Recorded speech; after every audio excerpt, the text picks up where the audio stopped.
become such a second nature to us that we usually don't sit back and think of how we describe cells and why. So let me take you through my thought process of it. So before we start, let me wish all of you a very happy Dussehra and thank you for joining in on this day of holiday and festivity. So when we talk about blood cells, what are the cells that we're talking about? Essentially, we're talking about the three components. So when you talk about that, you've got the red cells here, you've got the white blood cells, which are shown here. Then you've got these anucleate cells, which are the platelets. So effectively, you have two kinds of anucleate cells, which is the red cells as well as the platelets. The platelets are here. They are granular versus the red cells, which are usually agranular, and they are pinkish in color. And the stain we use for peripherals here are the Romanowsky stains. So they give you a range of hues to see your cells with. And when we talk about the white blood cells, which are the most common types, so this is a neutrophil, this is a eosinophil, this is a monocyte, and this here is a lymphocyte, and this here is a basophil. And what about this? This is also a lymphocyte. This is a large granular lymphocyte. So these are the 5 dominant cells that we see in the peripheral blood. So most often what happens is that when we have reactive lymphocytes, they become difficult to distinguish from monocytes. So let me show you how we can do that. So when we talk about lymphocytes, usually their cytoplasm is more basophilic than a monocyte, which is usually a grayish blue cytoplasm. Also, the nucleus of a monocyte tends to be more irregular, and this you will see further down the lane in my talk. With respect to neutrophil, eosinophil, and a basophil, you see that all these three are granular cells, but the kind of granules they are very different from each other. So neutrophils, it has got primary as well as secondary granules, but they are usually relatively they don't have a thick core. They are fine granules. While in an eosinophil, you see that the granules they are much thicker, and I'll show you cases of eosinophilia in my talk in the upcoming slides. For basophils, we have darker granules, which are called basophilic because they bind to the basophilic component of the dye. So these granules, they are purplish in color, and they are again thicker granules. So these are the common blood cells that we see. So we'll cover all of them one by one. So first we'll talk about the red cells. So when we talk about the red cells, they are effectively cells that are biconcave. So biconcave means that the sides are fat and the center is thin. So how do we see it? So if on a glass slide where we see red cells, we can't see the biconcave shape of the red cells. So what we see are essentially round cells if they are normal, and all these round cells they will be having a peripheral nice hemoglobinized part, because this part of the biconcave part that is thicker and the center will be pale. So effectively how you see red cells are round cells with a central pallor and the peripheral rim of hemoglobin, which stains reddish to pinkish with the Romanowsky stain. For red cells, their normal volume is about 92 plus minus 9 femtoliter, which means 83 to about 101 femtoliters. Practically anything over 100 we call as macrocytic, anything less than 80 we call as microcytic. So we divide based on the MCV anemias into normocytic, macrocytic, and microcytic. And with the modern cell counters, this is very easy to see when you have the CBC report with you. However, if you don't have that, then on the slide, the helpful cell on morphology is the nucleus of a small mature lymphocyte. So a normal red cell should be the same size roughly as the small mature lymphocyte nucleus. However, macrocytes will be larger and microcytes will be smaller than that.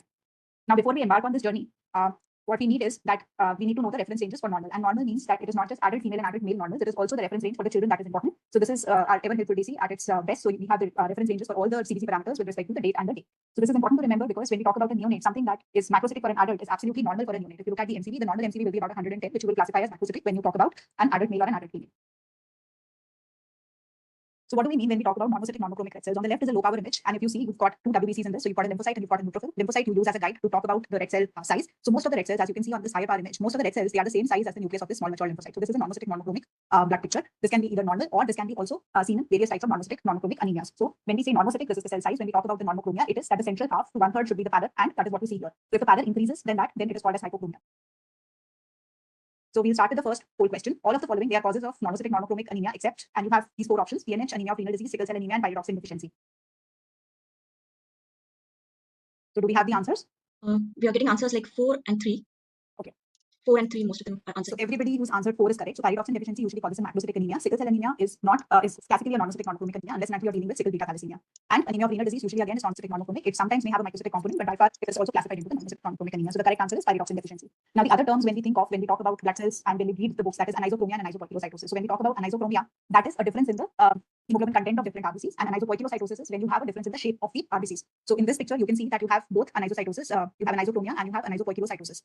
So let us look at the high power images to look at all these things clearly. So when you look at the image on the left, you can see that you've got cells which are relatively less pale, so which have more pallor. For example, the small microhypos here, another ellipto here, these are paler cells. When you compare it to these two, so these two, they look fairly normocytic normochromic in size. So when you look at the next image again, you can see the anisochromia very well. Even in the lower images, you can see that you've got normal hemoglobinized RBCs and you've got hypochromic RBCs. So this is called as anisochromia. Now when we talk about anisocytosis, it is cells which are of different sizes. So again, on the left, if you see here, we've got small microcytic hypochromic cells. Again here, we've got hypochromia and we've got microcytosis. Along with that, we've got elliptocytes. So the part that you have microcytes and normocytes, that is anisocytosis, and the part where you have elliptocytes and where you have some target cells and teardrop cells, that is called as poikilocytosis. So in this image, what you see is effectively a small mature lymphocyte nucleus. In addition to that, there is the RBC picture, which is dominantly the microhypo picture. You've got NCNC cells which are here. So this particular cell is a normal cell, this particular cell is a normochromic cell, but there are other cells that are hypochromic. In addition to that, there are these elliptocytes. So unlike the red cells which we see, elliptocytes, they are like an ellipse. So the borders, so the cell becomes more elongated. And how do we distinguish it from the pencil cell? So pencil cell is as thin as a pencil. So therefore it is called as a pencil cell. So this is the morphology here. And you also have the teardrop cell here, which is highlighted. So these teardrop poikilocytes you frequently see in nutritional anemias also, but also when there is marrow infiltration. So they are called as teardrop because they've got one pointy end and they have the other cell that is a complete round. So practically like a drop. So this is the classical image of a microcytic hypochromic anemia, and this is what you see on the hemogram of this case. So if you look at the hemogram, this is the Siemens RBI equipment. So the hemoglobin is low, that is 6.3. You've got MCV that is 58.9. Always look at the RBC count. So for a hemoglobin of 6, you would expect the RBC count to be about 3 million. And this is the RBC BHC histogram, the volume gram, and the volume histogram, and you'll be shown this multiple different counters in the subsequent lectures. However, what I need to show you here is that in the idea, you get based on the volume and the hemoglobin concentration, it is divided into these 9 quadrants. So your patient lies here, which means that the cells are microcytic and hypochromic. But what else did the hemogram show? It showed relative erythrocytosis as well. So as I said, for a hemoglobin of 6, you would expect the RBC count to be somewhere around 3 million, while it is at 4 million. So very likely, this patient also has a concomitant nitrate. Now, distinguish the iron deficiencies here from thalassaemic hemoglobinopathies. The cells that you see here in the peripheral blood, what do you think these cells are? And I'll give you a second to answer. So I'll mark the cells. So this particular cell, this particular cell. So let's see what you think of. Yeah. So I have started seeing responses that these are nucleated RBCs. And nucleated RBCs, why? You have a lymphocyte in the same field. When you look at a lymphocyte, it has got a pale bluish colored cytoplasm. The chromatin, although it is condensed, you can still identify the nuclear details very well. While the nucleated RBCs that you have in this here, most of them are intermediate, most of them are late erythroblasts. And what you see is that the cytoplasm resembles that of a polychromatophore. So here in this image, you see these cells, they've got relatively denser, very, very pyknotic looking nuclei. You cannot make out the cellular details very well when it comes to the nucleated RBCs vis-a-vis the lymphocyte here. So sometimes these nucleated RBCs, they create a confusion. You may think that you're seeing more lymphocytes, or sometimes when you have the intermediate NRBCs appearing in the peripheral blood, you have to again distinguish them from something which you usually don't see in a peripheral here, and that is a plasma cell. So the NRBCs, they create sometimes diagnostic confusions. The other cells that this image is showing is also another one. Let me mark it for you, and then you can tell me what is it that you're looking at. So what do you think this is? So I see a lot of people are joining the meeting, but I don't see answers for this question. Let me point it out here. So any guesses on what these cells are? What this one is in particular? No answers yet. No answers. Target cells. Target cells. Yeah. So the answer is target cells, and these are called target cells because they've got the shape changes. So you have not just pallor at the periphery, but also in the center. So it practically looks like a target when you're seeing the dart game, or when you're using the. So that is why it is called as the target cell. Okay, so let me ask you one more, and let us see why. So can you see this gray cell here? What is this? You also see this over here. So these are again some interesting cells which are not exactly which are anucleate, but these cells, they don't have the pinkish or the orangish color of the cytoplasm like that of RBCs. Instead, they have a grayish color of the cytoplasm. So these are polychromatophores. So when you have polychromatophores, they will look like this. I can understand why somebody called it a blister. This is a hypochromic polychromatophore. So in a thalassaemic patient, it looks like this. I'll show you other examples of polychromatophores in the subsequent slide. So the hemogram of this case, this is one of our Sysmex counters. So you can see that there is a huge nucleated RBC population here, which the counter wasn't able to discriminate from the lymphocytes. So the WBC differential here is erroneous, and you can make this out based on the flags that the equipment generates. And when you look at the RBC histogram, these microcytes, they are interfering with the platelet and RBC discrimination. So you've got all these large platelets that are actually not large platelets, but these are microcytic hypochromic cells which are counted here. So I'll ask you a question now. You have to identify the pathology based on the hemogram and the image provided. Are you dealing with a BTT, an iron deficiency anemia, BTT with IDA, or a beta thalassemia major? So what are we looking at? We're getting answer 1 and 2 to IDA. Yeah. Okay, so the difference from a regular IDA, this image, this hemogram effectively tells you that you are looking at a hemoglobin of 11.8. You're looking at relative erythrocytosis again, and you have microcytic hypochromic indices. If you look at the RDWCB, that is only 18. Plus, what you see on this mirror is that everything looks fairly uniform. So all the microcytes, they look like they're the same size. So this is actually an image of a patient of beta thalassemia trait, and not that of IDA. So whoever answered one was correct. So now in the next image, I'm trying to show you macrocytic red cells. And how do we understand they are macrocytic? Again, by comparing them to the size of a small mature lymphocyte. But in addition to macrocytes, if you say have a look at this near here on the left. So this is a small mature lymphocyte. You've got certain other cells as well here. So you've got this, which is like an oval cell, but it is larger. In addition to that, again, there is a polychromatophore here. There are a few teardrops. So this is a patient of a macrocytic anemia. And there are cells, again, look at this here. So these are effectively your macroovalocytes. These are cells that are larger in size, but they are oval in shape and they are not round. So this is the macrocytic macroovalocytes, which are again a sine qua non of B12 deficiency or folate deficiency anemia. So these are the particular cells, macroovalocytes, that when you see, you can distinguish your regular macrocytic anemia of, say, liver disease or hypothyroidism from that of B12 folate deficiency. Now, the other cell that helps you, another feature of macrocytic anemia due to B12 folate deficiency is this basophilic stiffening. So when you see this RBC, this has got fine dots in the background. So this is what you mean by basophilic stiffening. And can somebody identify the cell that has just popped up in the inset? So this is Hypersegmented. So all of you are absolutely right. This is a hypersegmented neutrophil. So when do we call a neutrophil as hypersegmented? We call a neutrophil as hypersegmented when you have even one neutrophil with 6 lobes or more, or when you have at least 3 to 5% of neutrophils with 5 lobes in. So when we look at this hypersegmented neutrophils, now the idea is that the lobation should be distinctly defined. So the thread that is connecting here, this particular thread, it should be less than 1/3 of the maximum width to be called as a definite lobe or a distinct lobe. So this is something that we need to be careful about. So hypersegmented neutrophil, again, you see in B12 folate deficiency anemias. In addition to that, they are also described in patients with uremia and in iron deficiency anemia. Again, now this particular cell you identified correctly in the previous case. This is again a nucleated RBC, but here the nuclear details, they are relatively more discerned. And this is, so I've got so this is the NRBC, Dr. Sanjeev, you're absolutely right. But this particular cell, this is relative an orthochromatic one, and yet the nucleus is sort of lagging behind. So we possibly have a megaloblast in the peripheral. I had a request to repeat something, and I think that was the distinct lobe definition of a neutrophil. That is 1/3 of the maximum size of maximum width of a lobe. That should be the thread. That should be the size of the thread. So if it's a very, very thick thread, or if the discrimination between lobes is not distinct, then you cannot count them as 2 lobes. So this is the hemogram. This was generated on an XC series of cell counter. So what you see is effectively macrocytic anemia, and very frequently in megaloblastic anemia, you will also have reduction in the platelet count and sometimes even the TLC. So this is a classical cause of cytopenias with a cellular macro, and this is what you see on this CBC report. And this is the shoulder that contains the macrocytic red cells. The entire peak has shifted right, but these are the large macrocytes which are present here. Now, the other features that you may see in a megaloblastic anemia are things like this. So, can anybody identify this? The cell shows some basophilic stippling in the background. In addition to that, yes, all of you are right. It is called Kipp's ring.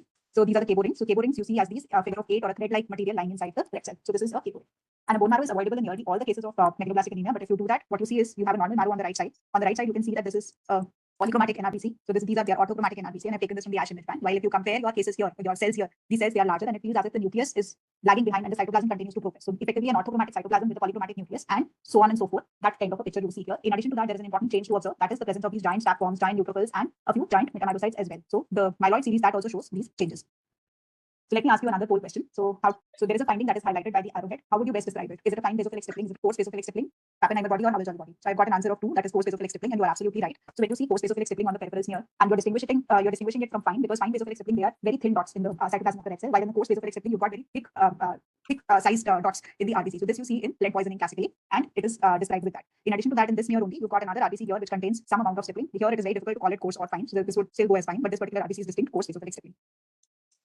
And I asked you about Pappenheimer bodies. So sometimes in the RBC, you see these inclusions as well. So this is a post-Penectiny smear, and can you see these inclusions? Now these inclusions, they are called as Pappenheimer bodies. So compare it with the color of the basophilic stippling and the location. So Pappenheimer bodies mostly are near the membrane, and these are again darker, thicker in consistency than the basophilic stippling. In addition to that, you can distinguish it from Haber-Jolly body, because Haber-Jolly bodies are very round and they are distinct. You may see 1 or 2 per cell, but they are very distinct rounds left over DNA material. While Pappenheimer bodies, they are the iron-containing siderotic granules that are remaining here.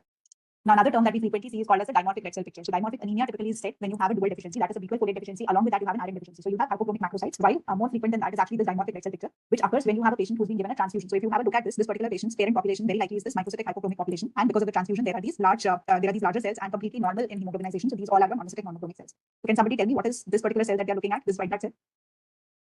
Very good, Pallavi. So this is the first one to answer as eosinophil, and this is a neutrophil. So you can make out clearly the difference in the granules. So when you look at the eosinophil granules, they are thicker, they are more orangish in color, and in a neutrophil, the granules they are very fine and they are usually purplish or pinkish magenta in color. There are both the kinds of granules in a neutrophil. Typically, eosinophils are described as these spectacle-shaped cells, but very frequently when you get eosinophilia, you don't just get an eosinophil with 2 lobes. Most often than not, you have eosinophils with 3 or even more than 3 lobes in the case of reactive eosinophilia. So don't get hassled by that. That's not something which makes a eosinophil abnormal. Similarly, for the granules also, the eosinophils may lose their granules when they become abnormal. So again, you have to be very particular about not just limiting yourself to the density of the granules to call a cell as an eosinophil.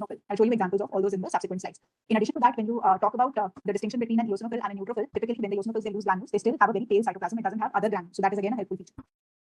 So these are 2 examples of drug-induced macrocytosis. So we were talking about macrocytic anemia before I switched gears into Q2 eosinophil. So this on the left is a CML patient on nilotinib therapy. In fact, for TKI therapies, very frequently they cause macrocytosis. And this is a patient of acute promyelocytic leukemia on maintenance. You just see macrocytic cells. It's not really very anemic, but you have these macrocytes. So on the left, you have a lymphocyte here in the field, on the other one. So this is a lymphocyte here, and you have so this is the lympho, and you have macrocytes which look fairly uniform in size. So this on the right is an NCV of 114, and you can see that you again have mostly macrocytes and not really macrovalocytes. There is a wide list of drugs which can cause macrocytosis, either due to cobalamin deficiency or by causing a folate deficiency. Now, besides the usual non-mo, macro, and micro, you also have typical features. For example, you've got polychromasia and spherocytes. So these are 2 cases, and you can distinctly see spherocytes. Can you identify spherocytes here? So let me mark them for you. So these are spherocytes. So these particular spherocytes, they are cells which now don't have a central pallor because they are no longer biconcave, but they've become spheroidal. And in the case 1 here, you again have predominantly spherocytes and you have polychromatophils. So case 1 shows you essentially only spherocytes and polychromatophils, while case 2 it shows you the presence of NCNC cells, spherocytes, as well as polychromatophils. So this is the hyper image of the case 1, and this patient had AIHA, it was DCT positive, and this was the hemogram. Thanks to the polychromasia, there was an elevated MCV. Case 2 had a positive incubated osmotic fragility test, and this patient was a case of hereditary spherocytosis because this was DCT negative and the incubated OFT was prolonged. Now, in addition to that, you have cells that can be called as pincer cells or mushroom-shaped cells. So if I mark them here, so I'll take a laser pointer to show you. This particular cell is a pincer cell or a mushroom-shaped cell. So if you see this in addition to a few spiros, you're likely looking at a BANK3 deficiency, and you can further do the EMA dye binding test, which shows the reduced fluorescence in patients of HS. Or instead of doing the conventional incubated OFT, you can also do the flow cytometer OFT if you have access to a flow cytometer. Now, these are 2 more findings that you find sometimes. So in the left, you have a Roulet formation. So Roulet formation is called as stacking of the RBC. So stacking of the RBC means that RBCs, they are like this. So you have 2, you have 3, you have 4. While on the right, you've got agglutinates. So these agglutinates, they are less. So this is like a clump of RBCs. It is no longer as a RBC kidney together in a line formation. So Roulet formation you see whenever you have hypergamma-globulin, and sometimes in very severely anemic patients also you may find some Roulet formation. Agglutinates, on the other hand, you see when there are cold antibodies. So these cold antibodies may be primarily due to cold agglutinin disease, or it may be a secondary cold agglutinin, it may be a primary cold agglutinin syndrome, or it may be a secondary cold agglutinin disease. So Roulet formation on the higher part, you can make out that this smear is showing a nice RBC stacking. So RBCs, they are clinging to each other, but they are not really forming clumps. So this is what happens when you have a hemogram of a patient who has cold antibodies. So on the right, you can see these clumps, and there is a loss of the rule of 3 when it comes to the hemoglobin and the hematocrit. The RBC count artificially is lowered, the MCV is elevated, and you have a very, very dramatic increase in MCH and MCHC. So if you have this kind of a CBC report with you, what should you ideally do? What should be your next step? Will you release the results of CBC after verification, order a B12 folate assay, warm the sample, rerun, or do a DAT? So Most of the people answering 3. Yes, so all of them are right. So this particular sample you will always warm and rerun, and you should also make the smears again. So on the left, you can see that the agglutination has resolved post-warming. So this is again when the sample was redone after warming, you can see that the MCH and CHC they are correcting, RBC count has become a little more elevated, and the rule of 3 for hemoglobin and hematocrit is maintained. So now the other finding that we are used to seeing that we have to watch out for is the presence of sickle cells. So sickle cells, when we look at sickle, we remember that classical Hasiata sickle. However, so somebody asked what is the rule of three? That is hemoglobin into 3 should be the hematocrit. That is the rule of 3. So sickle cell anemia here, you can see that we've got a range of RBC abnormalities, the most distinct of which is the presence of these long elongated cells, which are hyperdense and they are hyperchromic. So these are elongated, very pointy cells. They're not like the pencil cells, which were hyperchromic, which had parallel sides, and which you also can see here. So this is like a pencil-like cell, while these hyperdense cells, these are sickle cells. In addition to that, in a case of sickle cell anemia, you'll frequently find target cells and other abnormalities. This is a high power image. So I'll ask you another question now. Let me see whether you can identify this or not. So this particular RBC contains something. This RBC also contains something. Can you identify what is this? So Haber-Jolly body, very good. So sometimes we have platelets that fall on an RBC and they look very similar to a Haber-Jolly body. The key to distinguishing it is to compare the color of the color of this inclusion. So the color of this inclusion matches that of the nucleus of a lymphocyte, and this is because it's a nuclear fragment in the RBC. And as I said, the NRBCs have got very pyknotic nuclei, so that is the kind of pyknotic nucleus or pyknotic nuclear material that is left around in the Haber-Jolly body. So you can quickly do a confirmation by doing a Sickling test. For White and blister cells, so these are cells that are called as White cells because you see that there is no the continuous rim is not there, and it is like you've got a shape like this.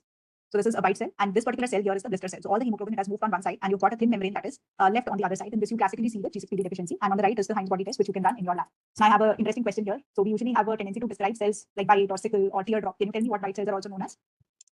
Okay, so photocytes are actually target cells. It is the keratocyte that is a White cell. When we talk about diphranocytes, they are sickle cells, and dacryocytes, they are the teardrop cells. So this is a keratocyte. And we also have another cell which we should always inform as an emergency, and that is a schistocyte. So when you talk about schistocyte on the left, there is a patient of HIV on therapy who developed TTP. So you see these hugely segmented neutrophils, almost like a macropolycyte here, in addition to the schistocytes that are present on this smear. So schistocytes are all these. And when you're dealing with schistocytes, the predominant background should be monocytic normochromic typically, and you can identify all the cell fragments.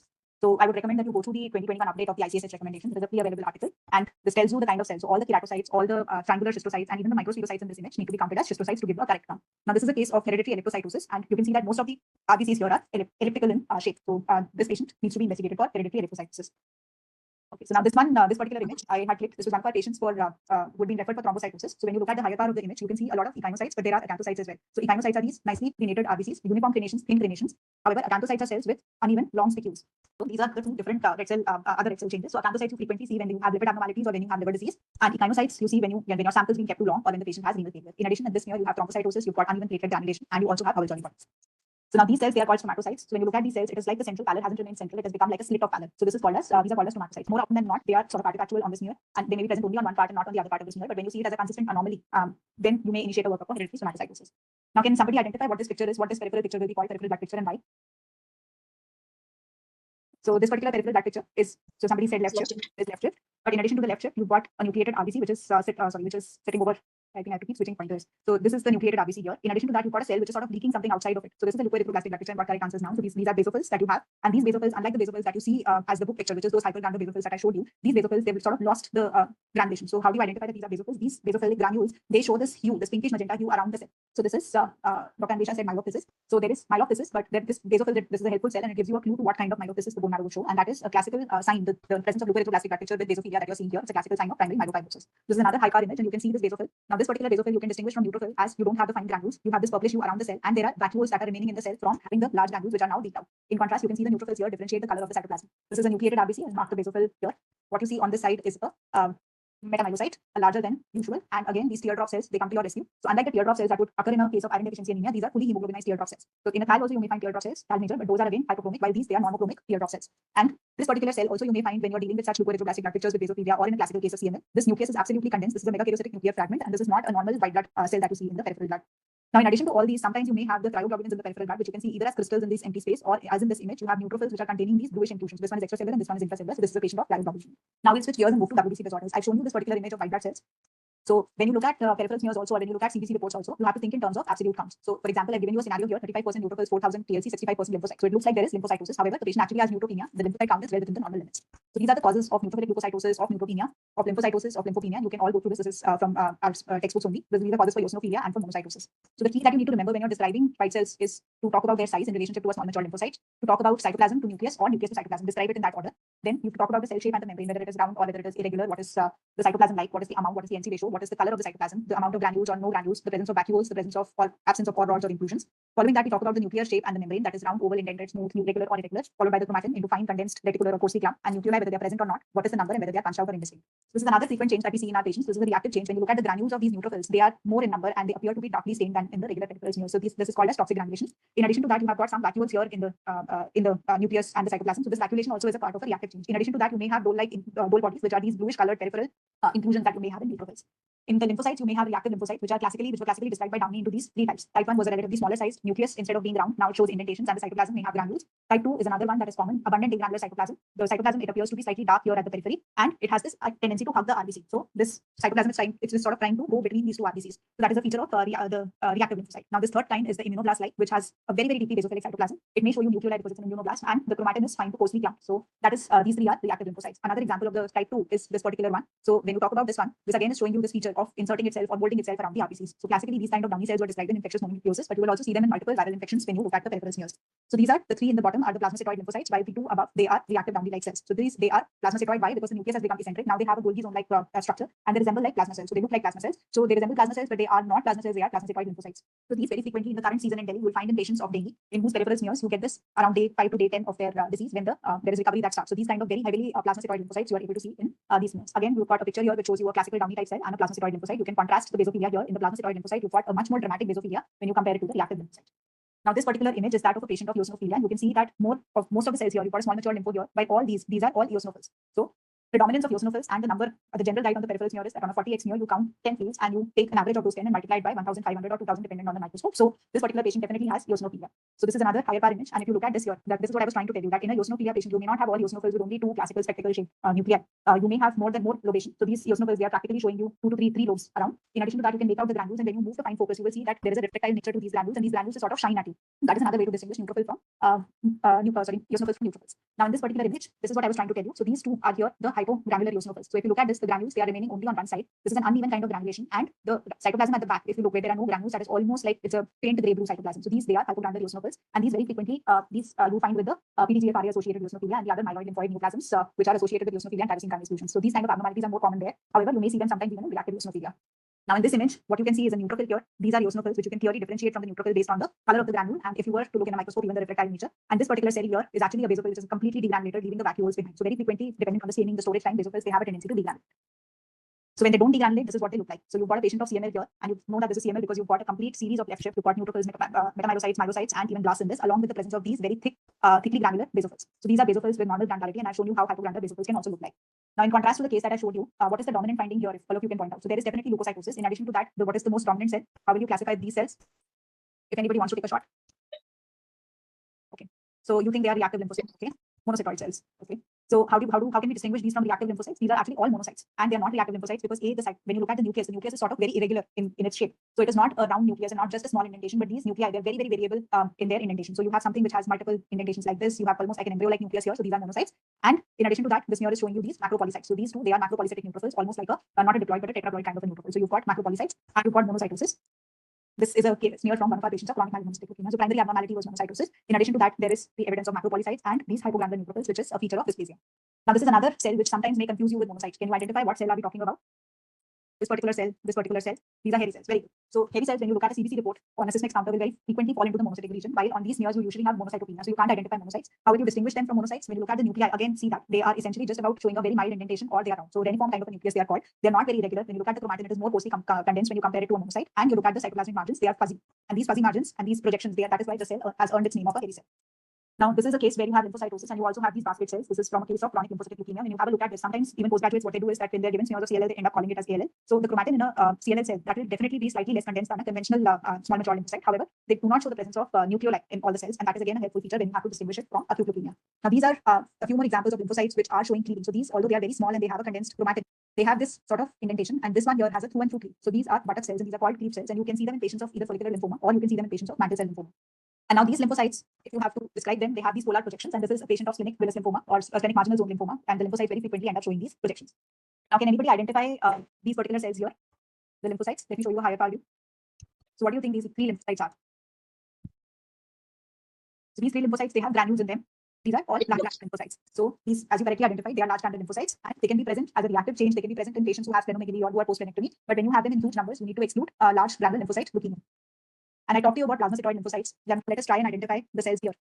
This was one of our patients who had flu and was admitted in the winter season, and we had all these cells in the peripheral blood along with pleural formation. So these were plasma cells in the peripheral blood. This you can find in patients of plasma cell leukemia. So when we are describing a plasma cell, it is a cell that has got an eccentric nucleus. It has got a basophilic cytoplasm. Many times in the peripheral smear, these plasma cells, they also show you these fuzzy kind of margins sometimes. So if you have a look at the margins here, they are a little fuzzy, and in this cell, it's almost like disintegrating. So you've got fuzzy margins. So this is a patient of plasma cell leukemia. Now, when we talk about blast morphology, and you will be taken through cases of acute leukemia. So when we talk about L1 blasts, they are mostly small with very condensed homogeneous kind of a chromatin, and nuclei they're either not visible or very inconspicuous. L2 blasts, on the other hand, they are slightly larger, heterogeneous. L3 blasts are the ones with vacuoles. So this terminology of L1, L2, L3 is no longer used, but I still thought I'd show it to you so that you at least understand what any of your faculty members mean when they talk about L1, L2, or L3. So this is the classical ALL, pediatric ALL kind of a picture where you have a small mature lymphocyte here. If you have to describe these cells, they are about the blastoid cells. They are about 1.5 to 2 times the size of this particular lymphocyte nucleus, and this particular cell. This has a very high NC ratio, very limited, small amount of blue cytoplasm. In addition to that, the cytoplasm has to be described as agranular cytoplasm, and there are no rods. The nucleus is round, it is condensed, and you have either indistinct or very punched out a single kind of a nucleolus. On the other hand, you have this 11-year-old pain with abdominal distension, and when you have a look at the cytoplasm, it is deeply basophilic. It is showing these multiple vacuoles, and this is a patient of Burkitt lymphoma with still in the peripheral blood. So this is the classical morphology of a Burkitt lymphoma. When we talk about the myeloid blast, they can either be the conventional, relatively agranular myeloblast, and this quad rod is the sine qua non of a myeloid blast. In addition to that, you can have granular myeloblasts with 20 or more granules in the cytoplasm. Monoblasts, on the other hand, they are usually agranular, but when you look at the chromatin of myeloblast and monoblast, you see that in a monoblast, the chromatin is much more lacy and reticular. So if you have to describe this cell, this is a cell which is, if you have to compare it to a small mature lymphocyte, and if you don't have that, let us look at this NCNC cell as a cell reference slide. This is almost like 3 to 4 times the size of a small mature lymphocyte. Then the nuclear, when we talk about the cytoplasm, this has a moderate amount of cytoplasm, which is agranular. It shows an odd rod. The nucleus is showing an indentation. The nuclear chromatin is fine, and you can see a nucleolus which is prominent. So this is how you will want to describe the blast. Now I'm asking you another question. What is the feature that on morphology will tell you that you're looking at a AML? Is it an odd rod, granule, body, or a pseudo-Shadiac Hitachi granule? So everybody's answering one, that is odd rods. So odd rods tell you that you're looking at an acute myeloid leukemia. Now these are other pictures from acute myeloid leukemia. In addition to the blast, you can also see the dysplastic neutrophils. Now this is a AML with monocytic differentiation, and as I said, the chromatin of the cell matters, and this is very lacy and it is very round. So you can appreciate the difference. This is an 821 AML, and this is a monoblastic acute leukemia. And you can clearly see the difference in the chromatin. So in megathelioblastic leukemia, your blasts, they may have blebs, and these are the blebs that can happen. This is almost like platelets budding out of the blasts. Now let me ask you another question. All of the following, they are blast equivalents except your options are hypergranular promyelocyte abnormal, promyelocytes, promonocytes, and abnormal hypergranular promyelocytes. Everybody whose answer 2 is correct. It is a promyelocyte, a normal promyelocyte that is not a blast equivalent. So this is a hypergranular promyelocyte on the left, a hypergranular promyelocyte with this bilobed nucleus, but no granules or very few granules, and these are the promonocytes. So these are also considered as blast equivalents, and this is how you distinguish them. So this is a classical monocyte to promonocyte with very fine chromatin, but indentations, a monoblast which is nucleus with lacy chromatin, and an immature monocyte which is somewhere between a mono and a promono. So now when you're counting the cells, promono and monoblast can be clubbed together and can be counted as a blast or a blast equivalent. However, the immature monocytes, they are the ones that need to be distinguished from promonocytes. So this is a typical field of a high count APL, and this is the image from the tail that I've taken. This is the area which is very enriched in these cells. Can you tell me what these cells are? The ones that are marked here, they are all abnormal promyelocytes, but these cells they are marked, and they are called as Fabry cells. That is bundles of odd rods are sitting there. Now another question is, if you see these cells on a PS on a Saturday, what should be your next step? Confirm by MPO staining. Wait for consultant to verify. Okay. Another confirm. Confirm by PCR. So everybody who's answered me, I'm glad that you answered. You have to inform your treating physician to start therapy. Don't wait for MPO staining. Don't wait for your consultant to verify. If you've seen this here, even on a Saturday evening, inform your treating physician that they should start the patient empirically on therapy.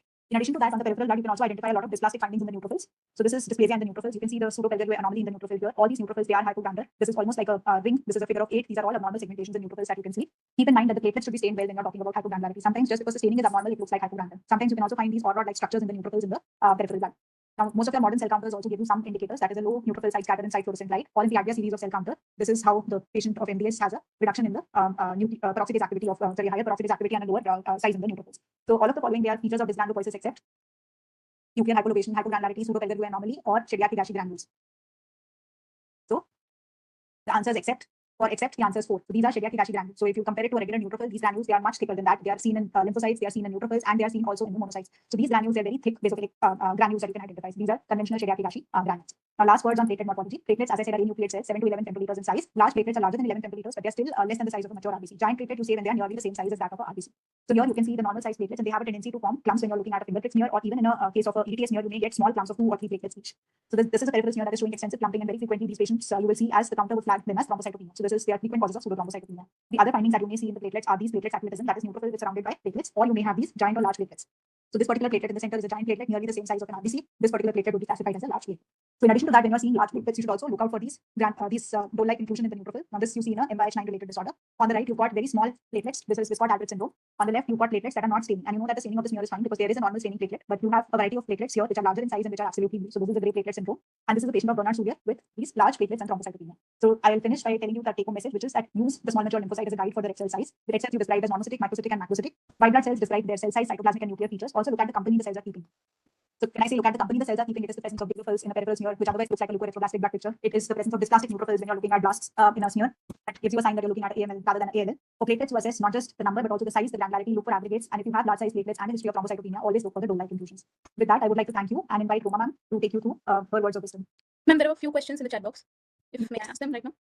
I think we can have Roma ma'am finish and then we can ask or. Okay, ma'am. Thanks, Jasmita. Very well covered the cells, the blood cells. It's a very large topic. I know each cell needs a lot of introduction. You have covered it very well, and I'm sure the participants will benefit while reporting to look for these features. Just a few comments. I liked your simile of small size, large size, and the size of the WBCs and the RBCs in relationship to a small lymphocyte. That is our yardstick, and everybody must remember that a small lymphocyte is our measure for the RBC size. Next, I think the nucleated RBC, if you are confused sometimes with the lymphocyte, like you said, they are almost the same size. Of course, the nucleus may be smaller, but the cytoplasm of the NRBC, the nucleated RBC, is usually all around the nucleus. The nucleus usually never touches the periphery of the cell membrane. Whereas the lymphocytes are usually having a cytoplasm sticking. The RBCs have a clear cytoplasm around the nucleus all over, whereas a lymphocyte will touch the cell membrane at one place or the other. So there is cytoplasm all around the nucleus except in one small area, because sometimes the intermediate normoblast and the lymphocytes can be mistaken for each other. So I think looking at the periphery of the nucleus, if the cytoplasm is all around it, more likely to be an NRBC. Of course, a large lymphocyte will have a cytoplasm, but that is bluish clear, and the character of the cytoplasm is little clear. Very nicely covered spherocytes. I love your slides. Very well shown. Only one thing, in which area will you look for the spherocytes? It should be seen not at the tail end, because all will be spherocytes there looking like one, and never in a thicker area. Best area to look for the spherocytes is an area where there is very little overlapping of the RBCs, 1 to 2 RBCs overlapping, and any cell in that area, if it is lying single and does not show you a central pallor, is a spherocyte. That is something they must really look for. Where to look for the spherocytes, because Jasmita, as you know, spherocytosis is the most missed diagnosis. And spherocytes can only be picked up by the peripheral smear examination, because depending on the number of the spherocytes, osmotic fragility may vary. You can have a normal osmotic fragility. So just a comment where they should look for a spherocyte.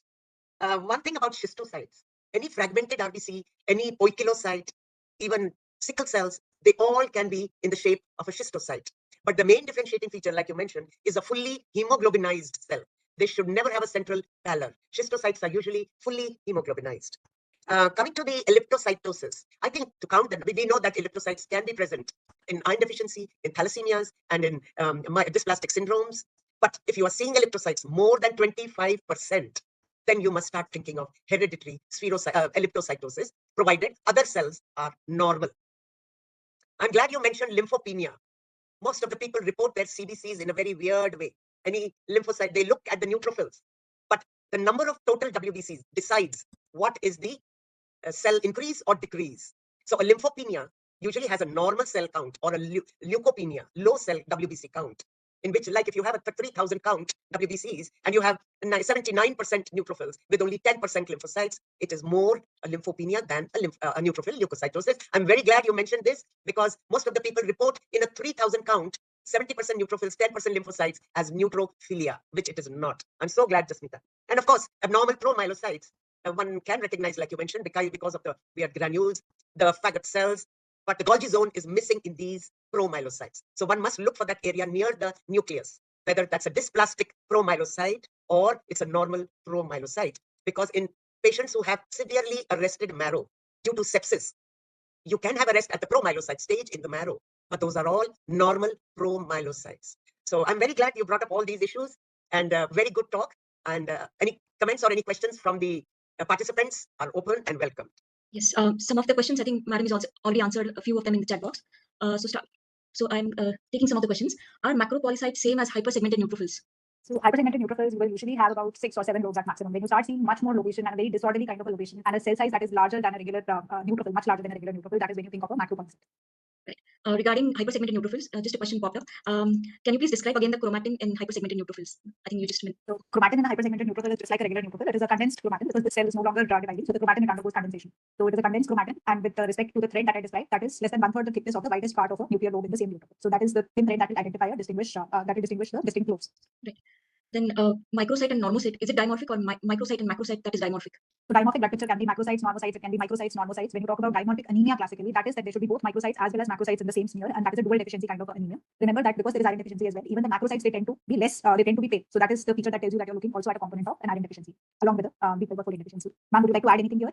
No, I think you're absolutely right. Basically, it is just the size, normo and the micro, or normo and macro, or micro, normo as well as macro. These are all dimorphic types of anemias. So that's right. Actually, if you see all populations, depending what is overcoming the other type, that you will have predominantly macrocytic or the predominantly microcytic, maybe normocytic sometimes, because we know the MCV, which is given by the counters, is an average of all the cell sizes. It is never telling you a dimorphic population. So dimorphic anemia has to be seen on a peripheral smear only.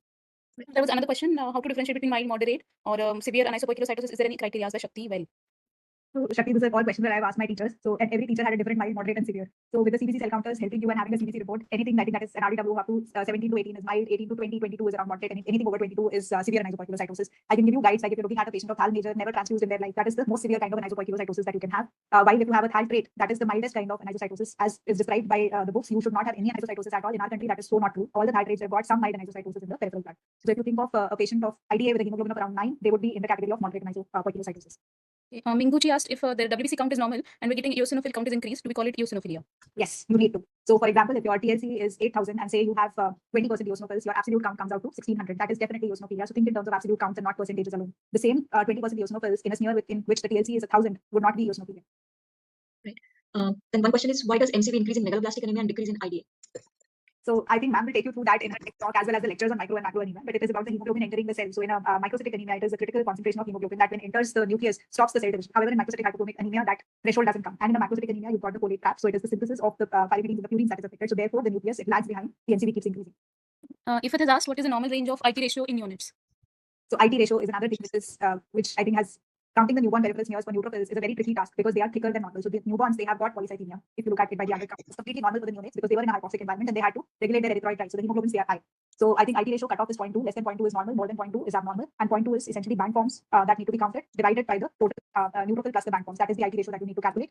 So most of the modern cell counters, if you have next 5 parts, you will have something called as IG. So that IG percentage also is a sign. IG does not include, however, the staph cells. So many centers, they validated kind of that threshold, and I think anything above 2% or more, they definitely consider when they are talking about neonatal sepsis. And IT ratio you only have to do for neonates, you don't have to do it for adults. So for adults, for all practical purposes, bands and neutrophils can be clubbed together when you're doing your DLCs. Okay, there was a question regarding platelets. Where do we check the morphology in a thinner part of the smear? And what is the formula for platelet counts? Multiplication factor is 15,000 or 20,000? 15 or 20,000 depends on the microscope that you're using. It will vary from 10 to 20,000 depending on the microscopes the apertures of your lenses in the microscope. So as far as counting them is concerned, you have to count them just at the junction of the body and tail, where as ma'am described for spherocytes, the RBCs should be just touching each other. They should not be very far apart, and they should not be clumped as well. They should not be in the thicker part of the smear as well.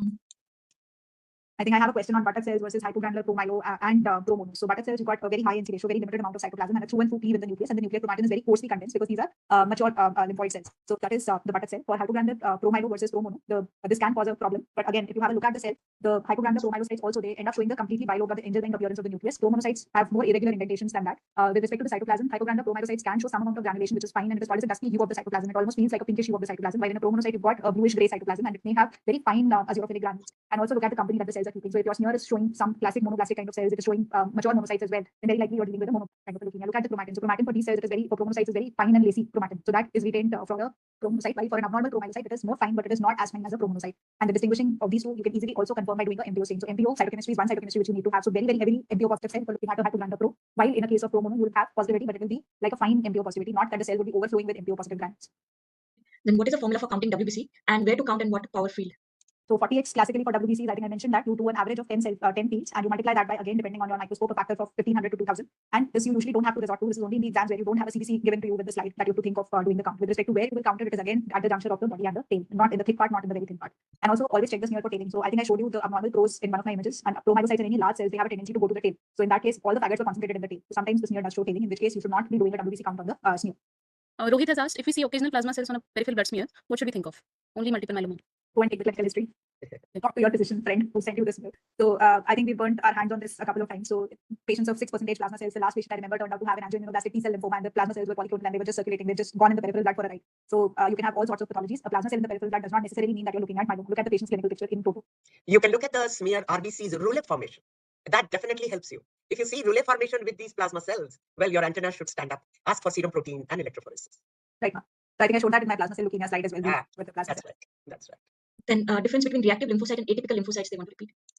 So atypical word and reactive lymphocyte, they're practically used for the same thing. Synonyms. They are synonymous, and I would prefer saying reactive than atypical. It is my personal belief that when we say atypical, our clinician understands that we are not sure whether we are dealing with a benign cell or a malignant cell, so we call everything as atypical. So atypical is not my preferred word. I usually prefer reactive as the feature when I'm describing a lymphocyte that appears to be just, not like a regular lymphocyte, just showing features of reaction, whether it is increase in cytoplasmic basophilia or cell size or the hugging the rexal margins that I described. Mintu has just asked in leukoerythroblastic picture, is it necessary for the TLC to be high? No, not necessarily. You just need to have a left shift and you need to have NRBCs. You may even have only 1 or 2 NRBCs per 100 NRBCs and yet you will call it leukoerythroblastic. Okay. Then Shakti Bell again asked, when peripheral smear comes to look for hemolysis, what exactly should be included in the peripheral blood smear report? So whenever it is for hemolysis, you comment on whether you have polychromasia or not, because that is reticulocytosis that you see in a patient of hemolytic anemia. If you find any of the specific RBC types that I showed you, whether it is sickle cells or it is spherocytes or it is the presence of schistocytes, you need to comment on those as well. And if you don't find anything, if it is predominantly an NCNC with a polychromatic population, you can state that in the report as well. A PNH patient, for example, will have a monocytic monochromic kind of a RBC picture along with polychromasia. Then how to report platelet count in peripheral blood smear having clumps or platelet satellitism? Don't try. I will not report. Not report. Not correct. I will not say that the platelet count is low on a smear which has clumps or platelet satellitism. I would definitely say that I'm seeing clumps and satellitism. If you see fairly frequent clumps, you can go ahead and report that platelet count as more than 1.5 lakhs and be done with it. That is what we resort to. Right. Then in iron deficiency anemia with sickle cell anemia, how to give corrected leukocyte count, especially if the patient is on hematinics? So in iron deficiency anemia and sickle cell anemia, how to give corrected leukocyte count? No, you won't. Yes. Need to. So it is only when you have nucleated RBCs and your counter hasn't distinguished the NRBCs very well from the lymphocytes. That is where, or you don't have a counter which can count NRBCs. That is where you need to correct the counts. In a case of IDA, you don't need count correction. Sickle cell anemia very frequently have just a few odd NRBCs in their peripheral blood, which will not impact the count to a great degree, but you can go ahead and correct for that. For the RBC morphology, you don't have to do correction of the WBC count. Then, ma'am, what is the irregularly contracted red cells and its significance? Irregularly contracted RBCs are RBCs which are usually seen in thalassemia nature patients and thalassemia hemoglobinopathy. So these are cells which are smaller in size and which you cannot put into any typical category of a cell. So they have irregular cell margins and they are not typically acanthocytes or echinocytes. Then by looking on a smear for leukemias, how to make a difference between lymphoid cell versus a myeloid C cell? I think I showed that in my slides. So I think they will have a link to the recording and they can read about it. Of course, keep in mind that if you're seeing a cell which looks like a lymphoblast or which looks like a myeloblast, you have to still confirm by doing your flow cytometry and doing the lineage typing. If you see an OR rod and fine granules, you get MPO positivity, then you are deep with an AML or at least a myeloid part of it. But you would still need immunophenotyping to talk about whether you are missing a T component or a B component coexistent in that patient also. So I would say that although this is something that we also do, we frequently try and make out whether the blast is myeloid or lymphoid. But if you're not sure, then it is better to not commit. It is better to call it an acute leukemia and therefore call immunophenotyping unless and until you've seen a distinct OR rod or a very classical feature. Ma'am, Pooja has asked, with CBC of thrombocytopenia, if we see large and giant platelets, is it important to report them? And also, is it seen in normal individuals? So even if you see a normal smear, you will find some platelet anisocitosis. So the size ranges from 7 to 11 femtoliters. However, if you have a thrombocytopenic individual and if you have large or giant platelets, it is necessary to report them. So if it is not a congenital case, then also these large or giant platelets, they are more active. So having these platelets says that there is at least some marrow production that is happening. So that marrow is releasing these larger platelets and that these platelets, they will possibly do more for hemostasis than the normal size platelet in this scenario. Now, the other thing is that when you have large platelets and when you're dealing with thrombocytopenias that are congenital or long standing, and you need to be aware that there are hereditary thrombocytopenias with a large platelet morphology. And I showed you 2 examples, MYH9 related disorder as well as a patient of Bernard-Soulier syndrome. Also in gray platelet syndrome, as I showed you, there are platelets can be larger in size and they can be agranular. So that is something that we need to keep in mind. Ma'am, I have a question. If we get a patient with pancytopenia and we're seeing giant platelets on a peripheral blood smear, how do we get to a diagnosis or how do we suspect presence of ITP? So if you have a patient of pancytopenia, you should not think of ITP as a first thing. ITP has thrombocytopenia. Very frequently, ITP patients, when you are sitting in the lab, they have received steroid therapy. If in my kind of a center, they are on steroids started from elsewhere. So very frequently, they'll actually have neutrophilic leukocytosis rather than having any kind of leukopenia. They can still have anemia depending on the amount of bleeding they've undergone. So females with ITP, when they bleed a lot in their monthly cycles, at that time they can still have iron deficiency anemia along with, but they don't have leukopenia. So if you have a patient of pancytopenia with large platelets, ITP should not be the first worry. It can be many more things. It can be a megaloblastic anemia. It can be a myelodysplastic syndrome. It can be a drug-induced kind of pathology with that mild thrombocytopenia. Man, you wanted to add something? Yeah, there can be in pancytopenia with giant platelets. You have to correlate with your RBC rouleau formation. Pancytopenia with giant platelets, rouleau formation, you will usually have a patient of collagen disorder. Usually they have an autoimmune kind of a condition. So that's the only condition, like Jasmita mentioned. Otherwise, you will not think of an ITP in a patient who has pancytopenia. Of course, SLE, collagen disorders, and of course the others which you mentioned. So you have to correlate with other things. But yes. Yes, ma'am. If there is, what should be the next step? Should there be bone marrow aspirate if the pancytopenia is not correcting and B12 folate, everything is normal? No, if the MCV is normal or low, you have hypochromia, you have normocytic or microcytic cells, I think look at the way the cells are lying. Is there rouleau formation? Definitely that will lead you towards a collagen disorder like SLE. So that's the only condition. Otherwise, in a megaloblastic anemia, you will have macrocytosis. Macrocytosis, you will have pancytopenia. You can have giant platelets there as well. But usually with macrocytosis, you will not think of ITP. Okay. Thank you. Yeah. And there's one question as a newcomer, which book should we start with for hematology? I think DESI is a definite must for the laboratory findings plus the basic morphology. I would recommend a good textbook like Wintrobe's or Williams as your primary textbook. Don't just keep reading the WHO classification. It is an important book to read, but it is a book on classification. It doesn't take you through the steps that you need to know to learn hematology. Ma'am, more books to add? I agree with you 100%, Jasmeeta. Jasmeeta, basically DESI, Wintrobe's, Williams. That's it. You have to. And for practical, yes, only DESI. For theory part of it, you have to look at Williams and Wintrobe. Wintrobe has little more clinical this thing with it, but Williams and Wintrobe are complete and they can do that. Then what is the application or interpretation for rule of 3? That was one of the I questions. think I already answered that. That is, Yeah. hemoglobin 3 times the hemoglobin should be on hematocrit. Ma'am, John Cheng has just asked, is it important to differentiate between spirochetes and microspirochetes on a blood film? And does the presence of microspirochetes suggest specific differential diagnosis? So microspirochetes, you typically when you read the book that is seen in HS versus AIHA. However, a patient of AIHA can have spirochetes which are variably sized. So if your spirochetes if they are uniform in size, you're looking more like you're looking very likely at a patient of HS. While if you have spirochetes of variable sizes and predominantly only polychromatosis as the second population, that is a definite AIHA. Anything in between, do the DCT and confirm. Don't be in a haste to report it unless you have a good family history, a dominant family history to report that patient has HS. Then one question is how many stacks of RBC to say it is RULO and how many RULO to say it is significant? Again, not described as how many stacks. If you have 2, 4, 5 RBCs, any number which are adding together and causing that RBC stack to sort of move in a line, that is enough. How many Rule? Again, more significant number. If you have a background staining along with Rule, you're very likely looking at a myeloma. If you don't have the background staining in the smear and you just have a Rule formation, then in that case, see the hemoglobin that you don't have a very severe anemia, which due to a spreading artifact is showing Rule. Which case shows more anisopoikilocytosis, ID or thalassemia. Usually a thal major would show you more anisopoikilocytosis. I think Rajiv sir. Yeah, I think we have covered, I think, most of the questions. Apurva, anything that we... No, I don't think so. There is remaining. The repetitive questions, few of them repetitive. Yeah, Thank you, Jasmeeta. Thank you. That was really nice. And no, it was good listening to